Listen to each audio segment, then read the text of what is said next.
कि पहाड़ों से एक आवाज आई थी। ये कहानी दादी ने सुनाई थी। एक परी रहती थी बादलों में, एक लड़का गिना जाता था पागलों में। कहता था बादलों से कोई आने वाला है, जमीन पर उतरकर मेरी सांसों में समाने वाला है।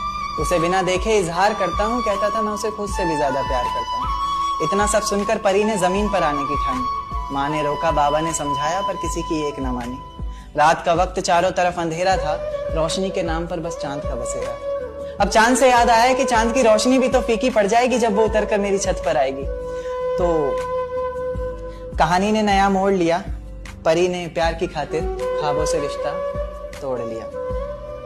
कहीं मैं सपना तो नहीं देख रहा, ये मेरे सामने कौन खड़ा है, कुछ बोलता क्यों नहीं, इस तरह चुप्पी साधे क्यों मौन खड़ा है। फिर उसने कहा कि माँ बाबा घर बार सब छोड़ दिया मैंने, बहुत ख्वाब सजाए थे, काफी ऊंचा उड़ना था, सब तोड़ दिया मैंने। आज से मेरे किस्मत के ताले की चाबी तुम हो, बेचैन सी मेरी धड़कन की बेताबी तुम हो। मेरा सुख दुख हंसना रोना सब तुम पर निर्भर करता है, चेहरे की खिलखिलाहट हो या पल के भिगोना सब तुम पर निर्भर करता है। उसके बाद दुनिया बदली, वक्त बदला, बदला ये संसार सारा। प्यार की कस्में वादे झूठे निकले, झूठा निकला प्यार सारा। अब मोहब्बत से नहीं, उसे गालियों से पुकारता था। गालियों से बस नहीं चलता तो कभी हाथों से मारता था। दर्द में कराहती रोती बिलखती किसे पुकारती वो, अफसोस होता फैसले पर अपने जब भी शीशे में